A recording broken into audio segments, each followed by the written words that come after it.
So tonight, like I said, we have a lot to do with this constitutional convention. First thing, of course, we always got to start off with how did we get here? So we're going to just take a peek-see back at what brought us to the constitutional convention itself, and then we're going to break it down. We're going to look at who the main players were, the different plans that were proposed during the constitutional convention.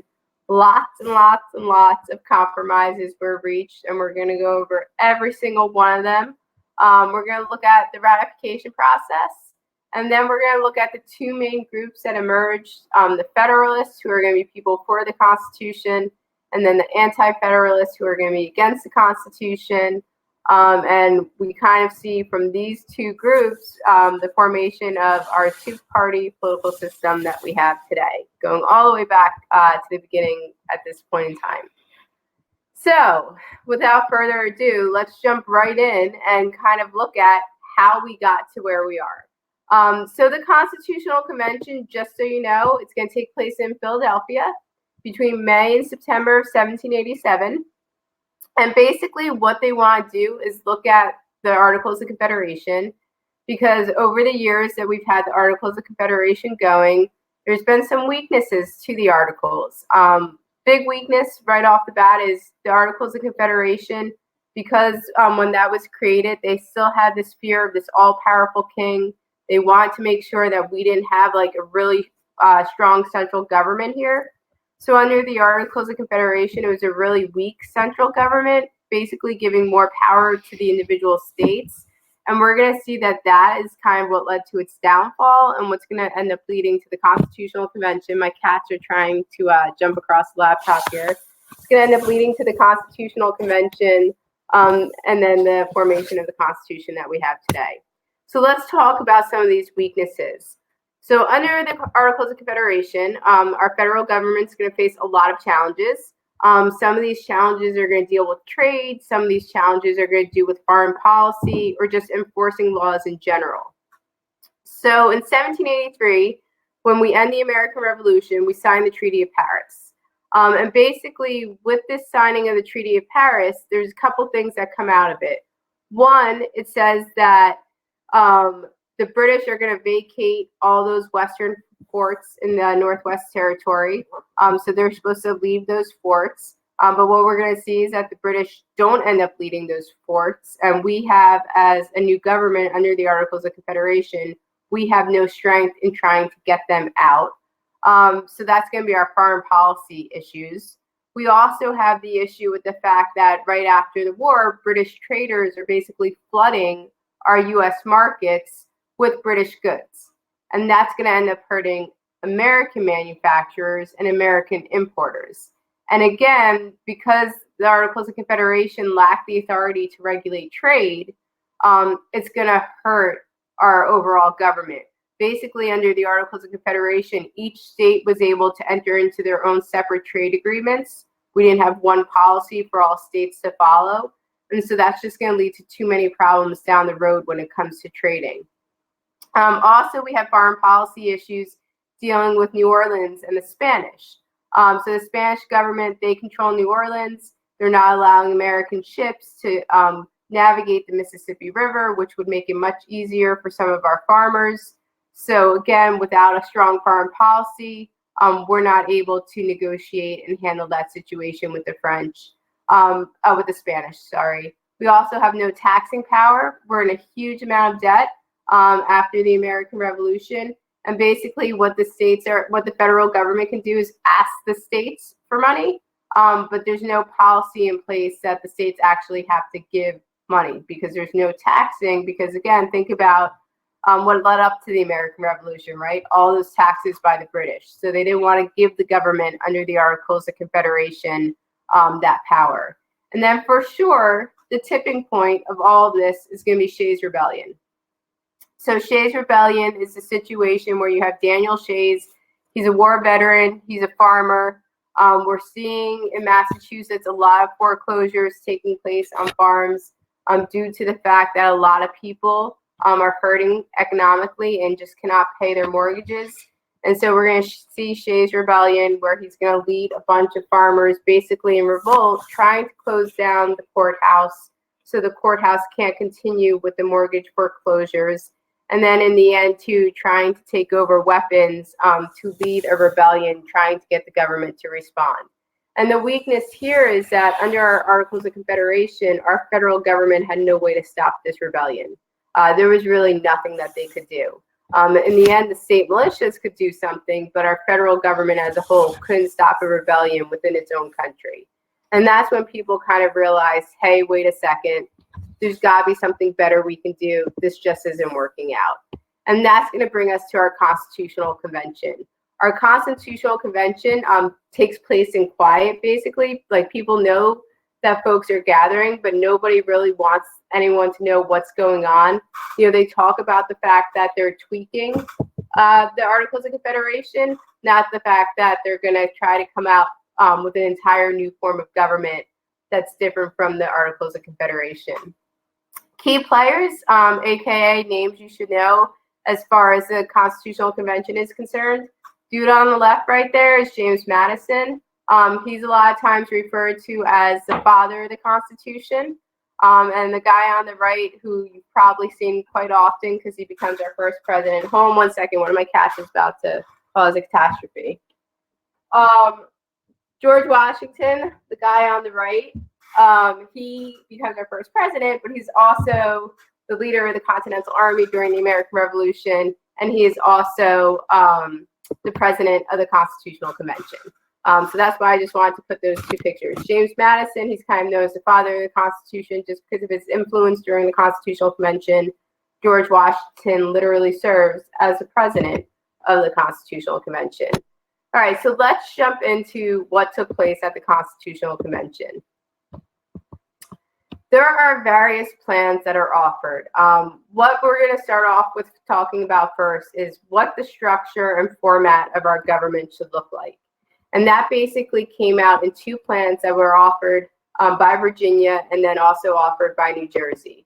So you're going to have the Virginia plan, which is basically calling for a national government of three branches. So it will be the legislative branch, which will be responsible for making laws, the executive branch, which will be responsible for executing those laws, and then the judicial branch, which will be responsible for basically judging the constitutionality of those laws. And they made sure under the Virginia plan that there will be a system of checks and balances to prevent the abuse of power, making sure that one branch couldn't be more powerful than another branch. What they wanted to have was a bicameral legislature. So a bicameral legislature means there will be two houses in the legislative branch. The one house would be elected by the people, and then the second house would be elected by state legislatures. The executive branch would be chosen by the legislative branch. In its amended form, Madison talked about the fact that he wanted the one house of Congress that would be elected by the people. They would serve a 3-year term. And then the other house that would be elected by the state legislatures, they would serve a 7-year term. Both houses would use population as a basis for dividing seats, meaning that if your state had more citizens living within that state, you would get to have more representatives in those two houses of Congress. And then there was one other little caveat to the Virginia plan, was the fact that they said the legislative branch should be able to negate state laws, meaning that the legislative branch would basically have the power to say that a state law maybe is not constitutional or not. The large states, who do we think favored this plan, the Virginia plan, the large or the small states, if you had to take a guess? Right. Thank you, Sandra. Yeah, the large states definitely favored this plan because the whole idea about the fact that it would be based on population, that means the large states such as Virginia would end up having more representatives in Congress and therefore would probably have a greater say in the way our government would be run. So, of course, the smaller state, and just one last thing, it's on the slide, but that was offered by James Madison and then Edmund Randolph. A lot of people say that James Madison was literally the one who kind of drafted the plan, but Edmund Randolph was the one who got up to present the plan before the convention. The New Jersey plan, this is small. I just gave away the answer to the end of my slide. This is small states. They were upset with the Virginia plan, and so they came up with something new. So William Patterson, if you're from New Jersey like I am, it's a very famous name in the state. He's the one who got up to introduce the New Jersey plan. And basically, with the New Jersey plan, it's calling for a unicameral legislature, meaning every state, doesn't matter if you're big, small, whatever, you get one vote per state, which was the same thing that we had under the Articles of Confederation. So they kind of want to bring in that concept from the Articles of Confederation. They also believe that, they also talked about the fact that there should be 3 branches of government. So similar again with the legislative, the executive, and the judicial branch. Their legislative branch would select the executive branch, and then the executive branch would select the Supreme Court justices. So you can see that there's parts of the Virginia plan, the New Jersey plan that are very similar to each other. The New Jersey plan took it a step further as far as talking about some of the specific powers that the legislative branch would have. So it's interesting because they go on to talk about things like the power of impeachment, which is, funny thinking about everything going on in our country today. And they also talk about the power of immigration and how that power should be up to the legislative branch to decide. In the end, though, we have to get it down to just one plan, right? So there's going to be fighting back and forth and debating back and forth between these 2 plans about what the best option is. Before I say what the solution is, the compromise that they reach, are there any questions about either of these 2 plans? All right, so let's move on then, since there are no questions, and we'll talk about the compromise that was reached. So the compromise is known as the Connecticut Plan, or AKA the Great Compromise. Roger Sherman, who was a representative from Connecticut at the convention, is the one who got up to present this compromise. And it basically sets up the government that we know and hopefully love today. 3 branches of government. So that legislative branch, taking from the Virginia plan, would have a bicameral legislature, meaning it would have 2 houses. The upper house, which we refer to as our Senate today, would be based upon equal representation, meaning no matter what size you are, you're going to have 2 senators. So borrowing a little bit from the New Jersey plan there. So that's why in our country today, we have 100 senators, right? We have 50 states, 2 per state. We have 100 senators altogether today. The lower house, based on population, meaning if you're a larger state, you're going to have more representatives, which is why today, population-wise, California is the largest state, and California is going to have the most representatives currently in our country today. As far as how they would be elected, the upper house in the beginning was actually elected by state legislatures. So in the beginning, we as citizens did not get to vote for our senators. That would not come about until the 17th Amendment. And then when the 17th Amendment was passed, we now have direct election of senators. But in the beginning, according to the Constitution, the upper house, which is our Senate, would be elected by the state legislatures. The lower house, our House of Representatives, it's always been us getting to vote for them. So you vote for the representatives in your district, in your state, to serve you in Congress. The executive branch, so that's going to be our president. The executive branch is going to be elected through the Electoral College, where I have a whole slide to explain what the Electoral College is. So we'll get into that in a little bit. And then the judicial branch, in order to be a Supreme Court justice, you're nominated by the president, and then 2/3 of the Senate needs to approve you in order for you to serve on our Supreme Court. As far as term limits, the legislative branch, there are no term limits. As long as you keep running for office, you can keep serving in Congress.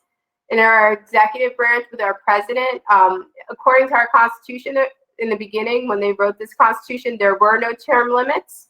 And we see that our very first president, George Washington, kind of set the idea of 2 terms and then you leave office. And all the other presidents were doing it after that. So we have FDR, who served 4 terms. And then we have a constitutional amendment setting it at 2 terms for president. And then judicial branch, once you're on the Supreme Court, you're there until you pass away, you retire, or if you do something that leads to you being removed from the Supreme Court bench. But otherwise, you're kind of there forever. So that is our government today. That is the great compromise that settled that dispute between the Virginia plan and the New Jersey plan.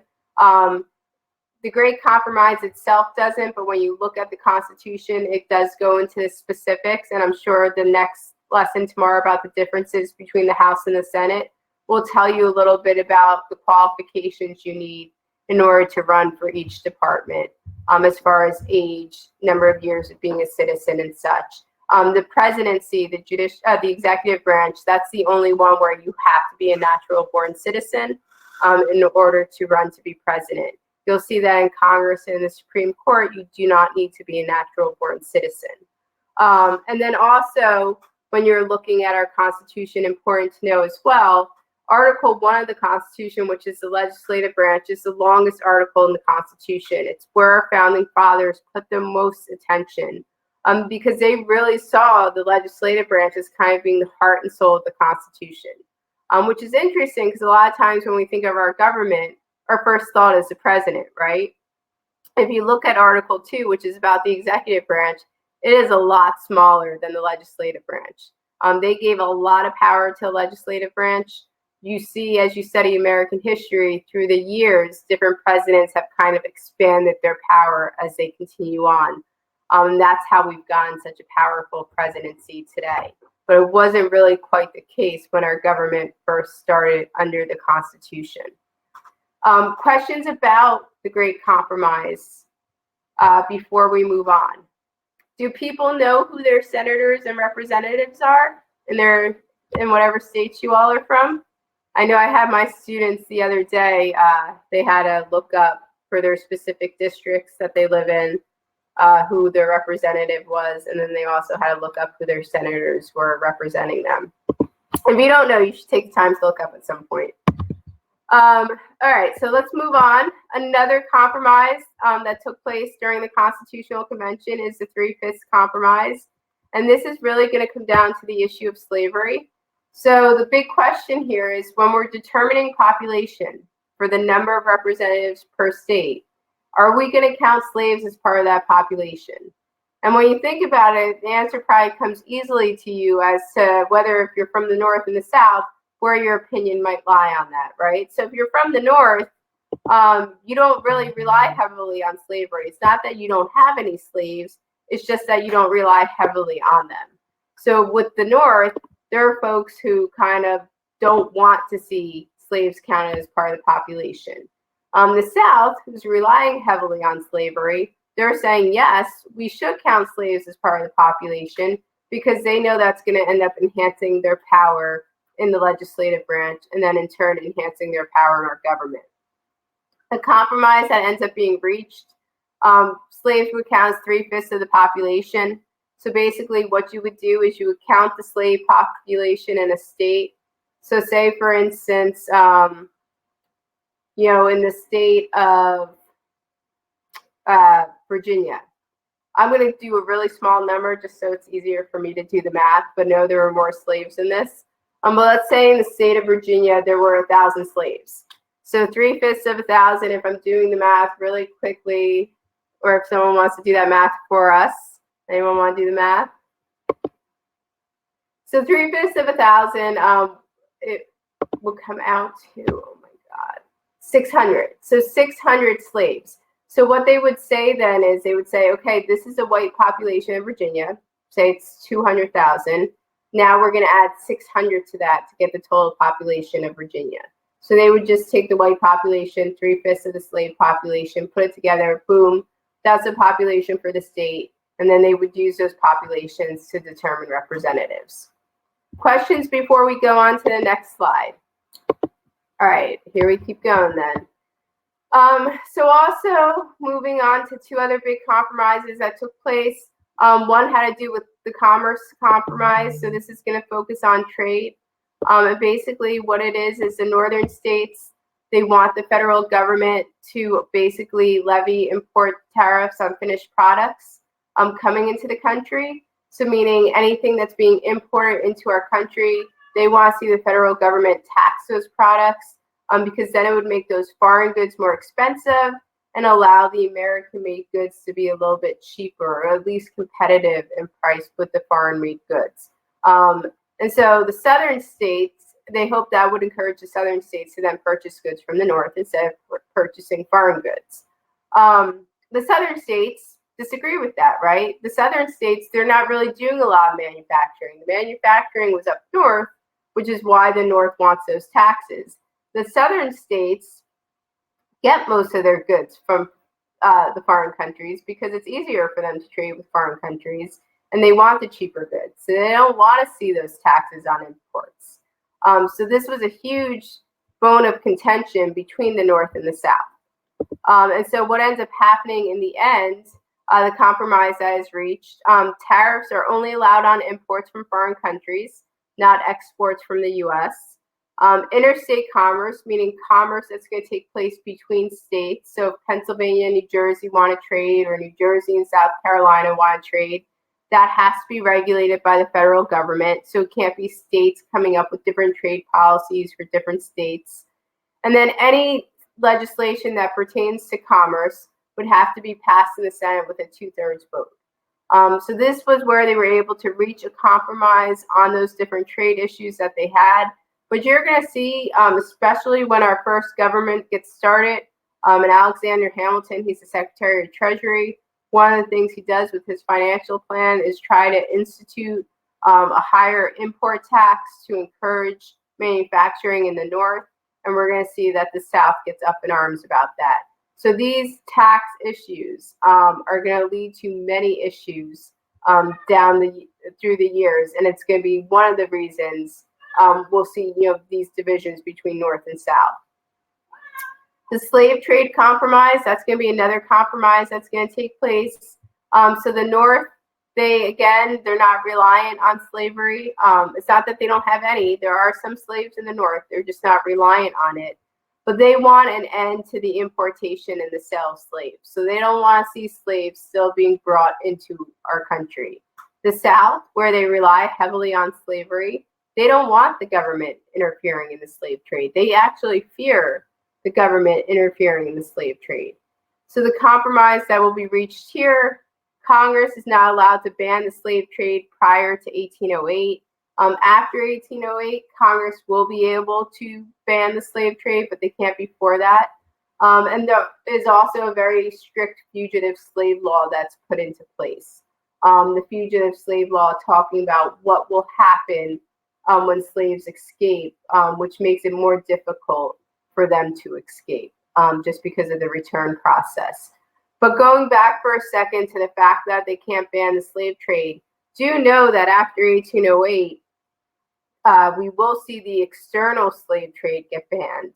But because of the amount of slaves that have already been brought into our country, even when the external slave trade is banned, there's still a huge internal slave trade that will be going all the way up until the Civil War. So just keep that in mind. When we're talking about they can't ban the slave trade, we're just referring to bringing more slaves in. It has nothing to do with this trading of slaves that are already here in the country. Any questions before we move on to the next side? All right, so here we get going as far as the election of the president. So our constitutional, this was another compromise that had to be reached as far as how is it that we're going to vote for our president. And it's interesting, technically, when we go to vote for our president, we're not directly voting for our president. We're actually voting for electors who are tied to a specific candidate, which, until I studied government in high school, I never had any idea about that. If you watch on election night when they're talking about Electoral College and popular vote, it begins to make a little bit more sense. But basically, each state is made up of a number of electors. And the way you figure out how many electors your state has, you take your 2 senators that every state has, and then you add in the amount of representatives that your state has. And that will tell me how many electors you have for your state. So what we'll do is we'll just take a look at the Electoral College map. This is the current Electoral College as far as where the division is.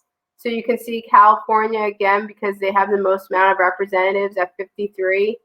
They're going to have 55 electoral votes because it's their 53 representatives plus their 2 senators, which will give them 55.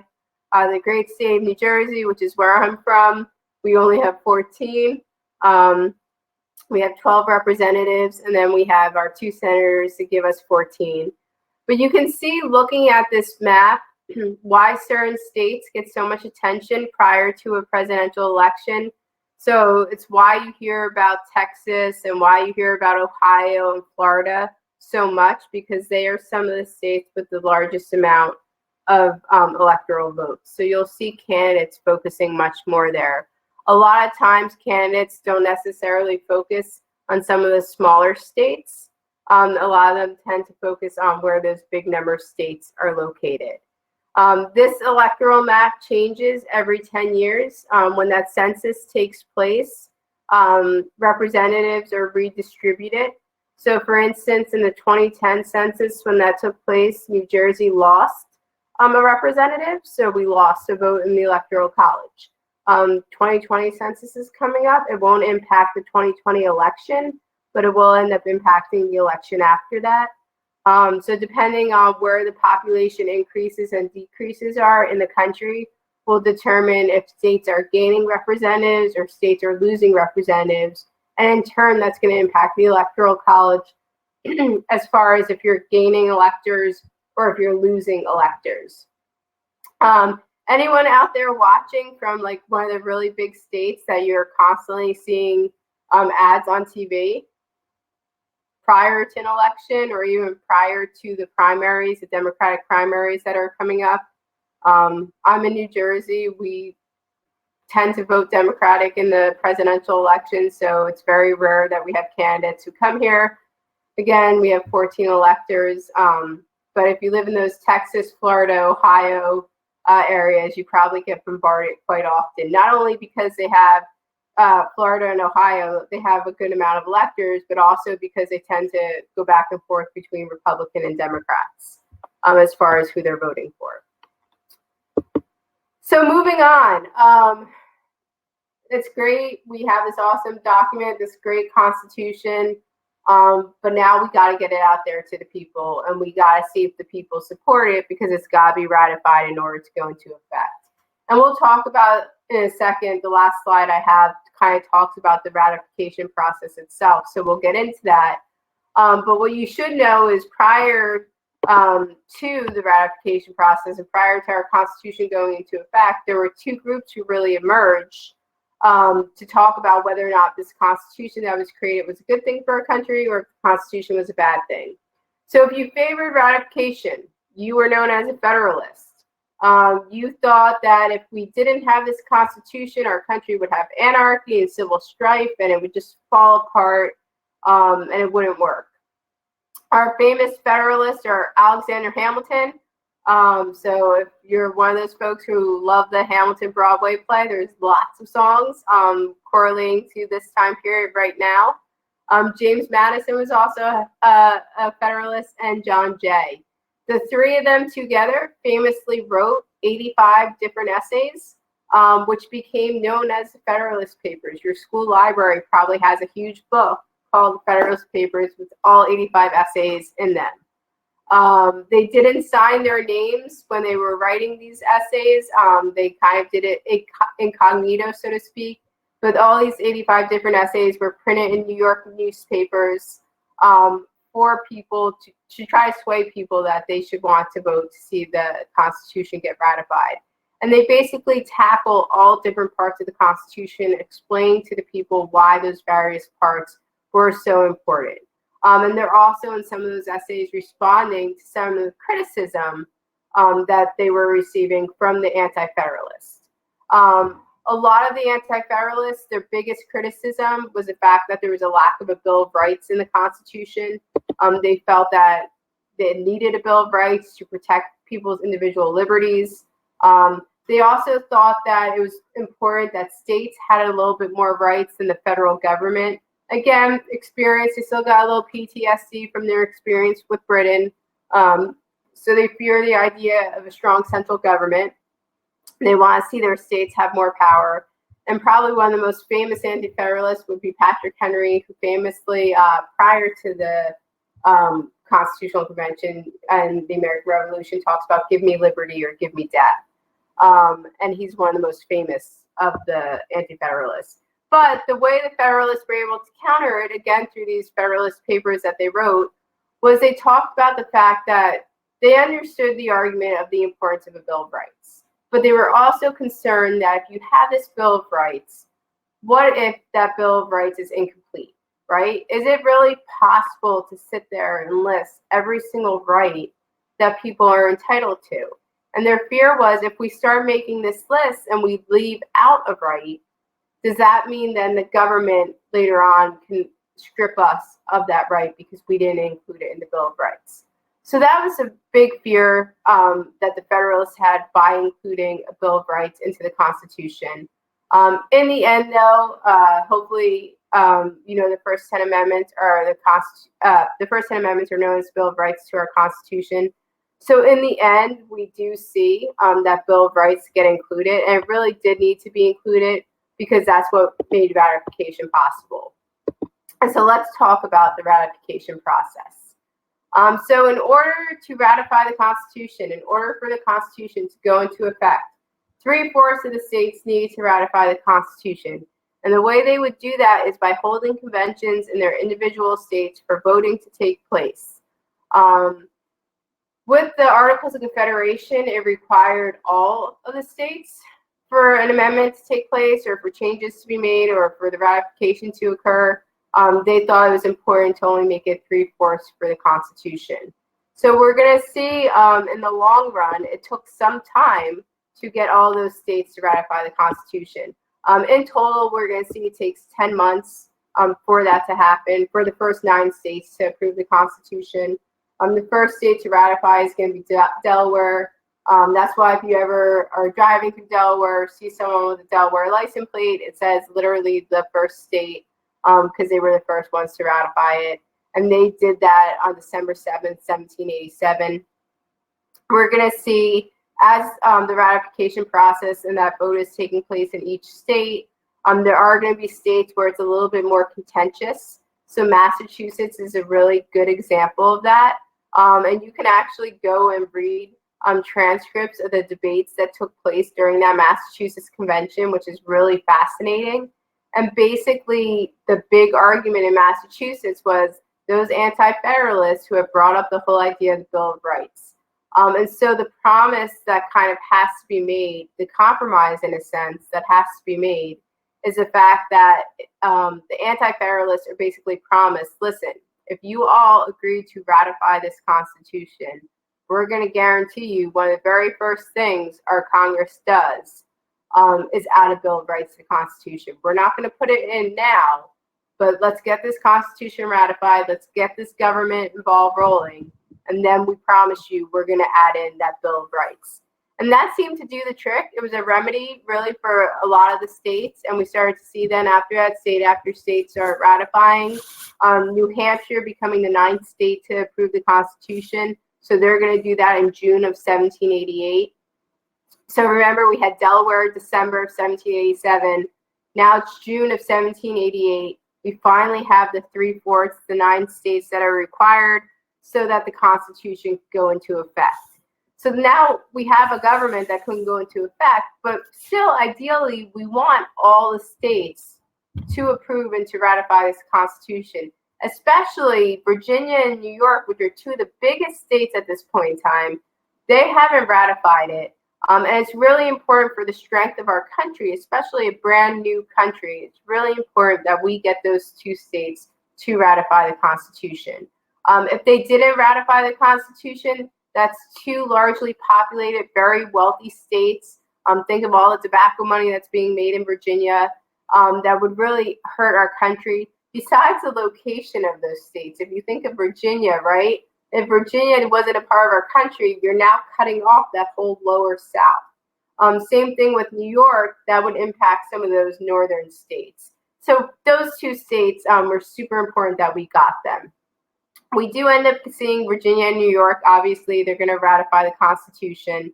And all the states finally are going to end up ratifying the Constitution, Rhode Island actually being the last of them to do it.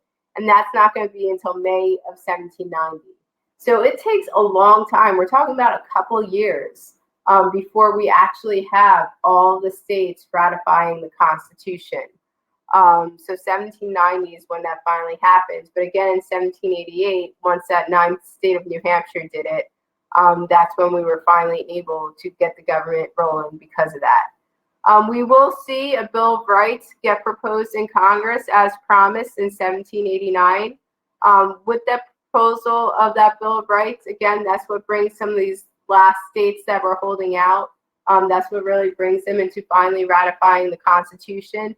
And it's funny because it was just on my Echo, my Alexa, I get a history fact of the day every day. And it was either yesterday or the day before was the anniversary of those Bill of Rights being voted on in Congress. So they don't become amendments then, because our amendment process is Congress has to pass it, and then it goes to the states where, again, 3/4 of the states have to vote for it in order for it to become an amendment officially. But it was just interesting because it was just 2 days ago, back in 1789, that Congress would have passed this Bill of Rights. And again, that's going to lead to those last holdout states finally ratifying the Constitution. So almost perfect timing. Totally would like to say we meant to do it this way, but we didn't, that we're having this lesson here today. But any questions? I know we covered a heck of a lot today. It's a lot of intense information that's kind of out there. Does anyone have any questions about anything at all that we might have covered today?